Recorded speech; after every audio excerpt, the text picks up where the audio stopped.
Hey guys, we are back and we're doing a Q&A with the 430 Gangstas. I've got Dwayne and Jeff here. They're two of my main training partners at the gym. We've been hitting the gym, we've been hitting the range, we have been tearing it down through the 2024 season. Dwayne has competed, his first competition. He competed in men's intermediate for nationals, so he did the 2-day competition, and it is Jeff's second time at nationals, masters 50 plus. So me and Nathan are going to ask them some questions on how they felt, how prepared they felt like they were, how much they enjoyed the event, what they liked, what they didn't like, their favorite event, their least favorite event, what they plan on working on going into 2025, and everything in between. Do you want to ask the first question? Do you need to look at notes or no? No. So a lot of questions that you usually hear about people who are trying to get into the tactical games are from people who have never shot in a competition, don't have a ton of experience. And so I'm going to ask you both this question, but since this was your first event, Dwayne, what was your overall impression of, one, this was your first shooting competition, but also at the tactical games where you're having to be pretty physical, moving around. What was that like? That was tough. That was probably the most unexpected portion of it. I thought, excuse me, I thought that I was prepared physically for the competition, the things that we would endure throughout the days. However, I noticed that my strength was not there. I had the engine, I could go, I just didn't have the strength to do some of the things that would have got me a little bit further down the line. So you think it was like an overall just cumulative taxing endurance? Yeah, I would say so. Transition from the workout to the shooting portion, there's always that fearful aspect that, when you've never competed before, that the first thing you don't want to do is get disqualified for doing something stupid. And that did stick in my mind the first day leading into the first event. That was probably my biggest fear. My second fear was those rope climbs. But Yeah. So Jeff, when you started last year, how was your overall impressions when you first started? We had talked to you, kind of like we had talked to Dwayne, we can tell you everything you want to know, but until you actually get out there, and I think you even said that, you probably might agree too, like until you actually get out there and do it, like it's hard to explain until you taste it, feel it, smell it, like it's different. Yeah. So going into it, like you said, y'all kind of knew my background and everything. Y'all knew I liked to shoot. Y'all knew I was in law enforcement. Many years ago, I was in law enforcement, and y'all knew I liked to train and work out. So when y'all thought that I would like it, and I think it was mid 2023, I signed up for my first competition in Nevada, and going into it, not knowing what to expect, I shot on firing lines before at the sheriff's office, but I never shot competitively. Mm-hmm. So that's different. So going into the very first event ever, I was nervous, had butterflies in my stomach. I still do today, especially for the first one. Yeah. That never and goes you away. should, right? Yeah. If you don't get those, then it's not fun anymore. Yep. But I quickly learned that when I'm doing the shooting part of it, just concentrate on the shooting, and when I'm doing the physical part, count on the physical part. Mm-hmm. Keep them separate, and concentrate on each one as you're doing each one individually. Okay. But the same thing like Dwayne said, the main thing is when I'm shooting and want to be as safe as I can be, is to make sure I follow the RO's directions that, holstering the weapon after I'm all finished, and giving all clear sign before I turn and start back on the physical part. Yeah, because I think there were a couple of DQs out there. I don't know if there was a ton. I knew there was at least one, maybe two. Yeah, so that's always a big thing, especially as a new shooter. I think everybody was nervous about that, Yeah. especially because even if you're a new shooter, you're not used to shooting with people next to you. That's right. Like, so if you're not used to that, that can be, I think that got you the first time. You're like, man, there's people shooting next to me, and it's just a different, I don't know, it's just a different feeling. Yeah. If you've know? never done it, it's a different. And I've never even shot on a line before with other people shooting. So when I started competing, like that was my first time on a firing line. Like I was normally shooting by myself. Like he was coaching me and I was alone. So yeah, it's a different feeling. And then I guess the next thing for me was, my whole life going from shooting like silhouette targets for scoring to more precision targets. Yeah. So that was a big difference for me, Slowing down. Slowing down, especially with a high heart rate, trying to hit a smaller target, and which I learned quickly that it requires more practice. And you shot irons, right? Yeah. So your first time shooting a dot was in competition. That's right. Okay. Yeah, it's the easiest way to kind of, like the way I kind of tell people how to describe shooting for the tactical games is you're bullseye shooting with a high heart rate. You have a little bit of action shooting here and there, but that's like 1%. Maybe, it's one stage out of 8 or 11.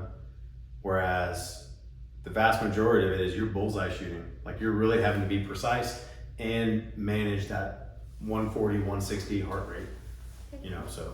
Okay.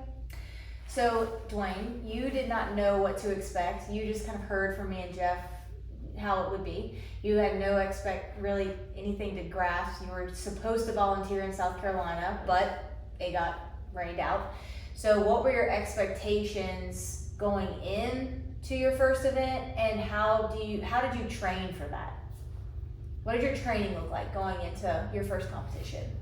Just for the record, I did drive all the way to South Carolina. We all did. We all did. We drove in the hurricane. We got there drove to sit in the through hurricane, in the snow, Nick, I uphill. did not get any credit. But preparing,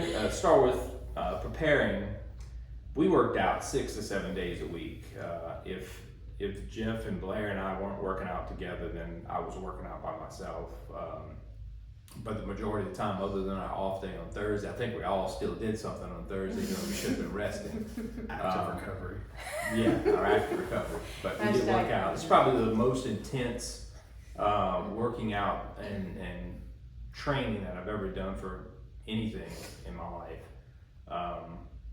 Blair helped me with nutrition throughout the entire time, and my weight cut. I lost body fat.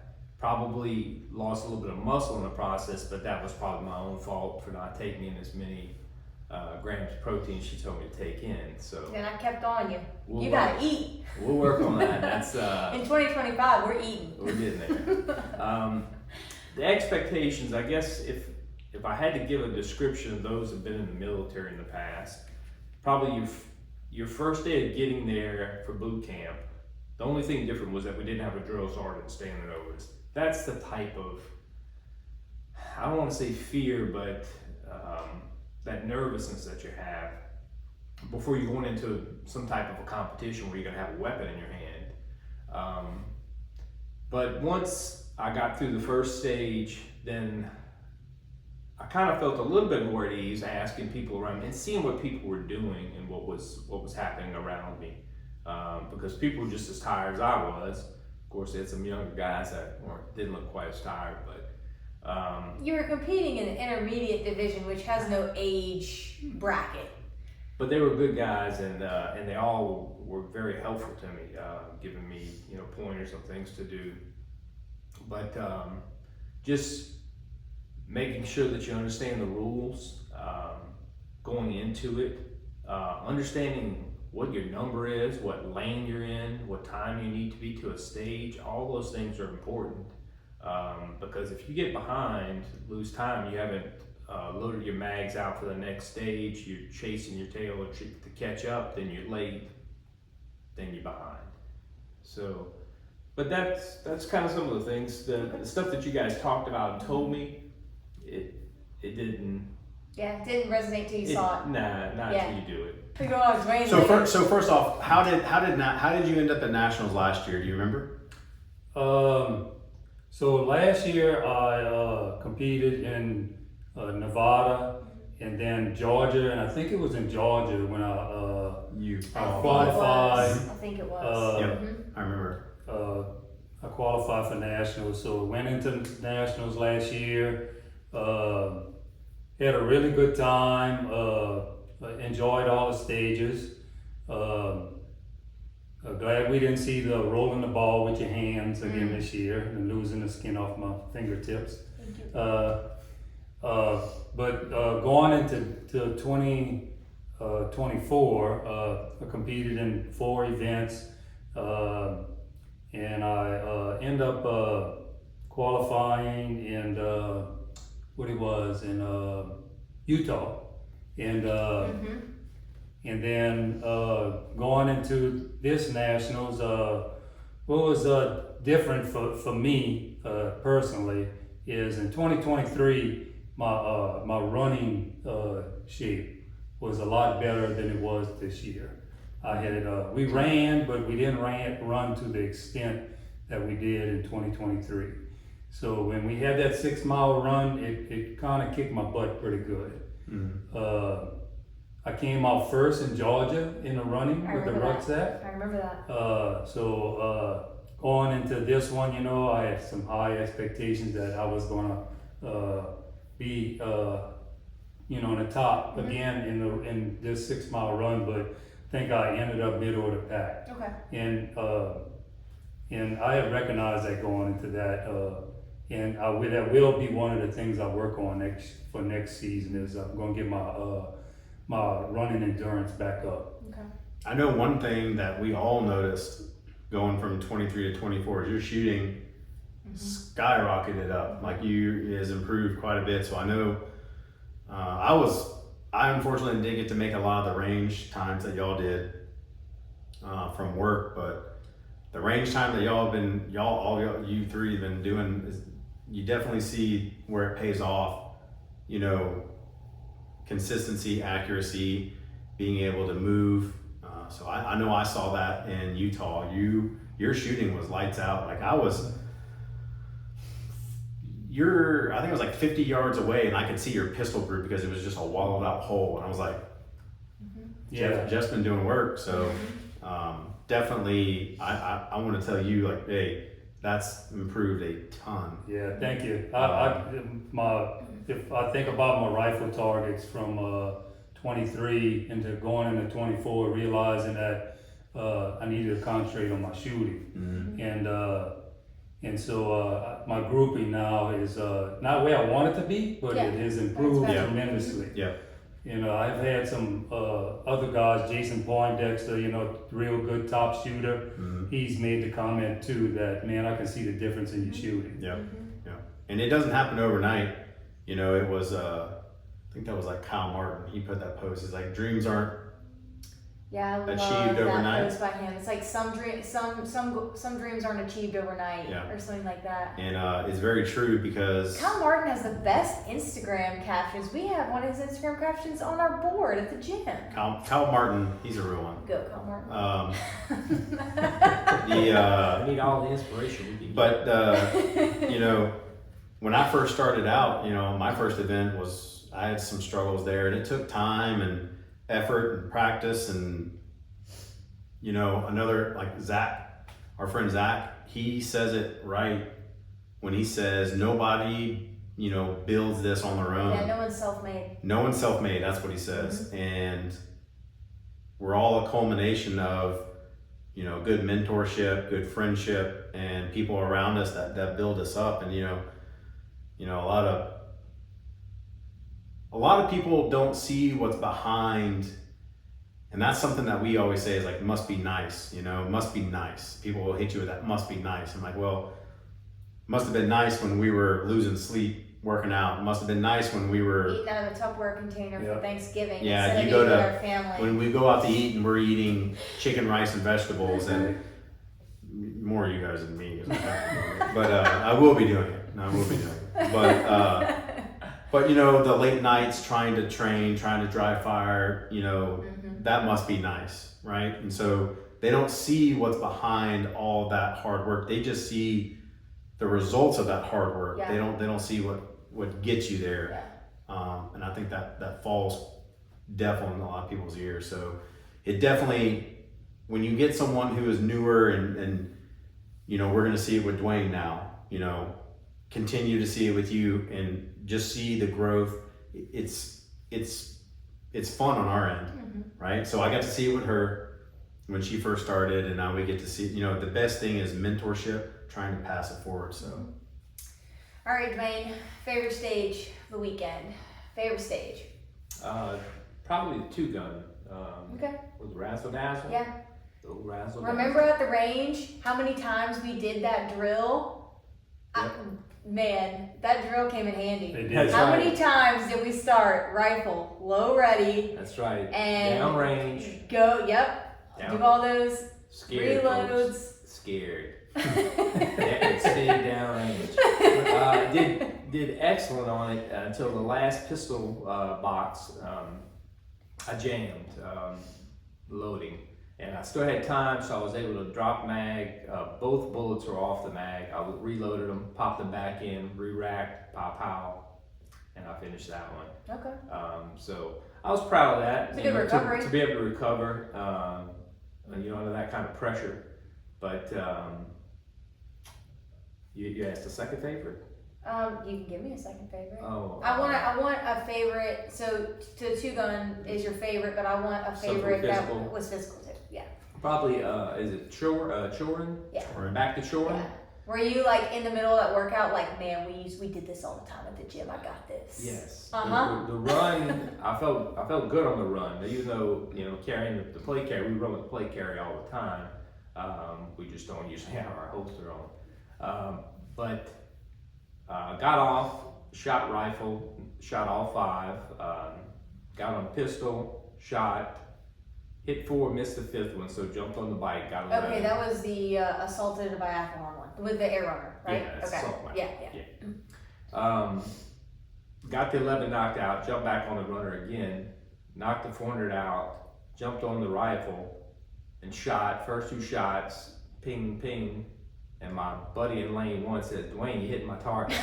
Oh, yikes.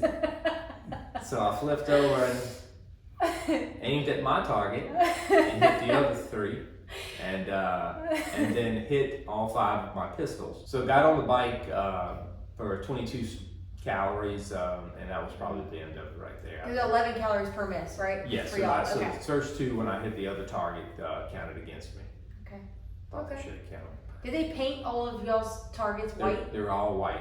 Prior to that, they They did were that for us, too. red and blue. red Yeah. and blue. Every other lane.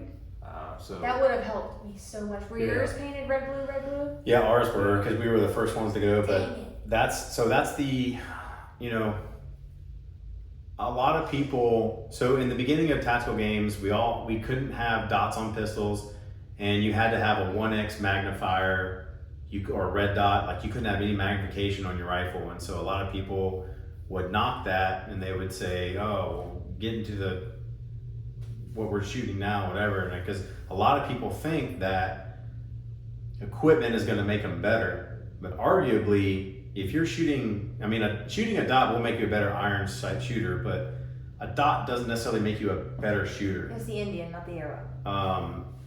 And I will tell you, shooting magnified optics, magnification is not always your friend. And a lot of people don't believe me when I tell you this, especially when that bay was what, 70 yards, 60 yards? I think it was 60 Yeah, that yards. target was 60 yards away. So if you max out your scope at 60 yards, all you're gonna see is just this, right? I learned that lesson. But the other bigger issue that you're gonna not see is you're not gonna see the bigger, like you're wide open. So like which target's mine? So you're having to look up. Then you and start doing this. you have to start. So, It cost me a lot of time. you know, and that's when I know we had talked, I think we talked about this last year. I don't know if we got to talk about this year, but if you have something that's that far away, it could be even 100 or more, and if you have targets out and they don't have any kind of identifying Numbers. features to them, you know, you can always look at your target and to come down your scope, but you also don't want to be maxed out. And trust me, I made this mistake when I first put an LEPO on mine.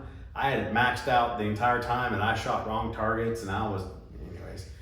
You definitely want to have situational awareness, and you want to have a field of view where you can see, and it makes it a lot easier when you can look through your scope and you can see, okay, well, I know I'm in lane, well, if you're in lane 1 or 5, you really have no reason to miss, but if you're in 4, 3, or 2, you have to look at 3 being the worst because you have to look where you're at. But 2 and 4, you can say, okay, I see 5 or I see 1, I'm good. But that's definitely like a hard lesson. Like the lessons we learn, the hardest lessons are the ones that we remember the most. And so you have to go through a little bit of growing pains for that. But All right, Jeff, favorite stage of the weekend? Oof, because I'm pretty efficient at rope climbs. And Hey, if you want to learn how to climb a rope for the tactical games, go to Dollar General. Buy a cheap candle, scoop out all the wax with a butter knife and put it on your rope at the gym and then try to climb that. That's what the ropes feel like at the tactical games. Continue. So you did well with the rope climbs. Yep. Better I'm than very efficient at better rope than Utah? climbs. Better than Utah, Okay. yeah. But they were slick from I guess just the dust that accumulates over the I weekend. heard that they were brand new in Utah. I heard they got brand new ropes in Utah, so that was only the second time they've been used. That's why they were so slick. Not sure. Okay. That's true. they would have used them in South, did they have them in South Carolina? No, there wasn't a rope rig in South Carolina. Oh. From what I heard. That's just hearsay. And then the bag over the bar, we practice that all the time at the gym. It was 100 pounds for us, which is not an issue for me. You got that. They actually could go up to maybe 125 or 150 if anybody's listening. And I wouldn't be mad. So See those, how much bigger Jeff is than me?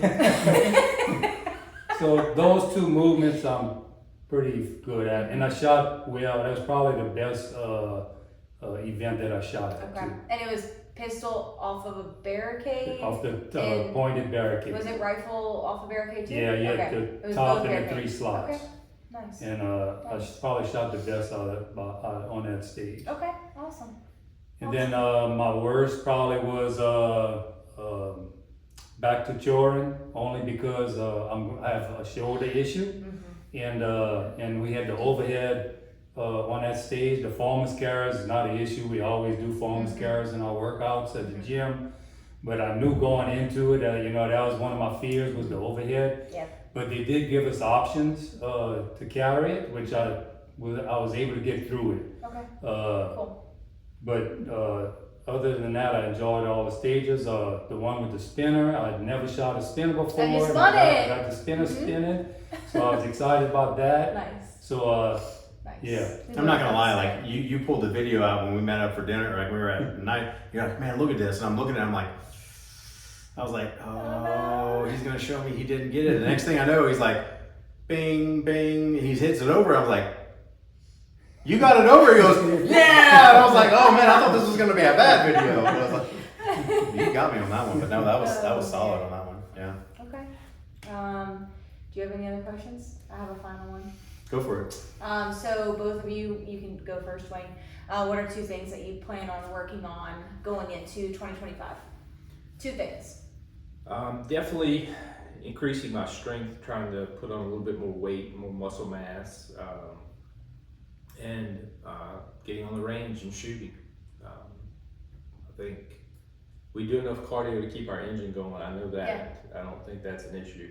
I think it's just strength and being able to get those bags over Hey, 11 foot. perfect time to build strength is in the off season. We got nothing but time.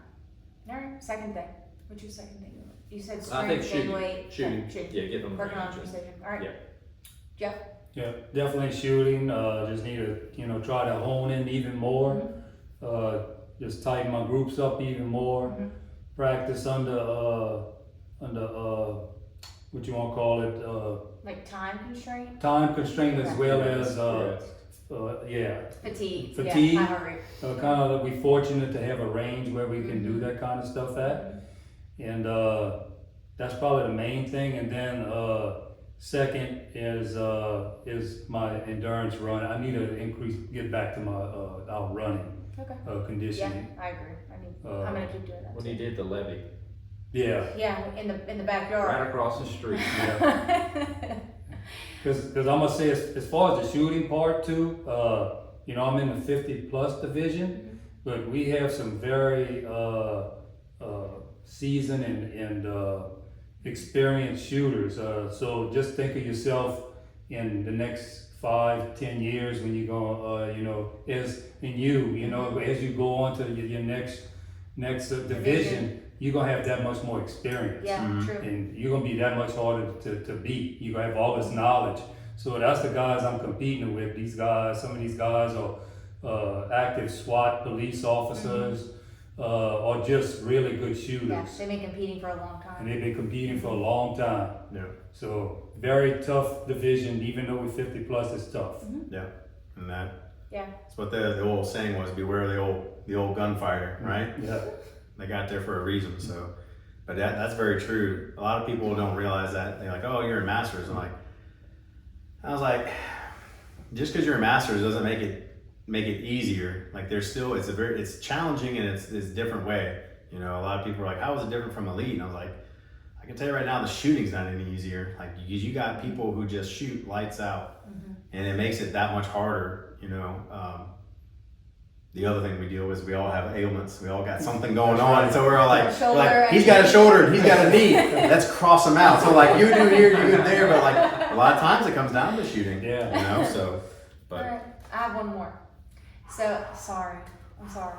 the wild card. I got we're going off script. If you, Dwayne, you go first. If you had to tell one person that was thinking about competing, one thing like going into competition, I know you've only done one, but you've been training for about a year now. What would you tell that person so that they could be more prepared going into it? I think if you're very competitive, get more competitive. Put in more work in the gym. You're gonna have to get on the range, learn how to be safe with a firearm, learn the rules, and know that there's a bunch of people out there that are out there to have fun. They're out there to be safe, but they're out there to compete. So if you want to do it, pull your bootstraps up. All right, Jeff, your turn. Yeah, so at work, and some of the videos I post, people at work say, "Man, y'all pretty brave. Like you brave going, have courage to go do what y'all doing." And my advice to them is, look, man, just if you're interested, let me know, and we can get you going in the right direction. But the main thing is just to get your rifle, get your pistol if you're interested in it, and sign up for one, or volunteer first and see what it's about. But don't be afraid to come do it, because I promise you, if you can do the physical part and you could shoot a little bit and follow the rules and stuff, you're going to enjoy yourself. And don't be afraid, because it's really fun. Yeah. And I'm enjoying. I'm hooked. Yeah. I think Dwayne's there too. Uh-huh. There's no turning back now. Yeah. And we have a good community here. We have our circle. We got our circle, and then even the whole community of the tactical games are very, very helpful people. I can tell you, in all the groups, if your rifle breaks down, if your pistol breaks down, somebody's there to help you get through it. I can remember in Nevada, my rifle broke down on one of the stages.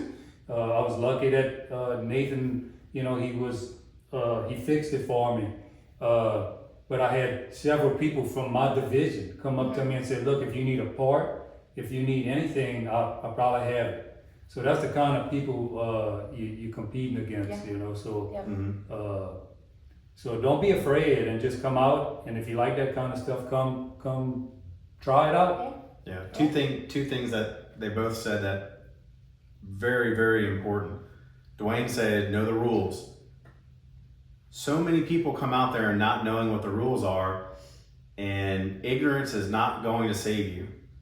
If you want to come out, take the 5 minutes it takes to read the rules. It's very easy to find the rules. You Go to Tactical Games website, all the way at the bottom, rules. It tells you everything you need to know about your equipment, tells you everything you need to know about how scoring goes, everything, any questions. You know, no one has a problem answering questions, but do everyone and yourself a favor, read and know the rules. If you have a question about the rules, ask it, but like read them.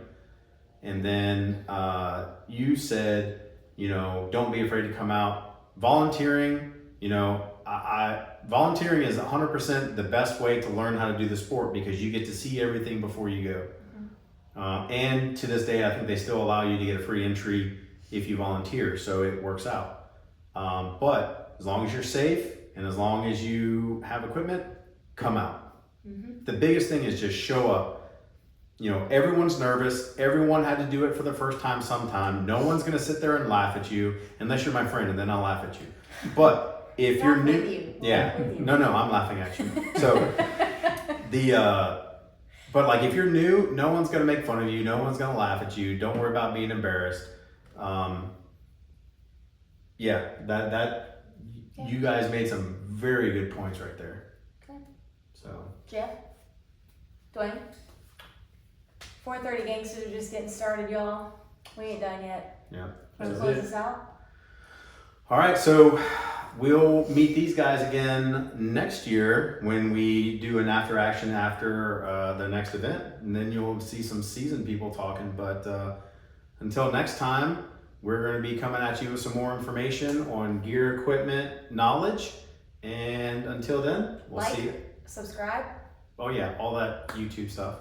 So like, subscribe, and we'll see you at the range.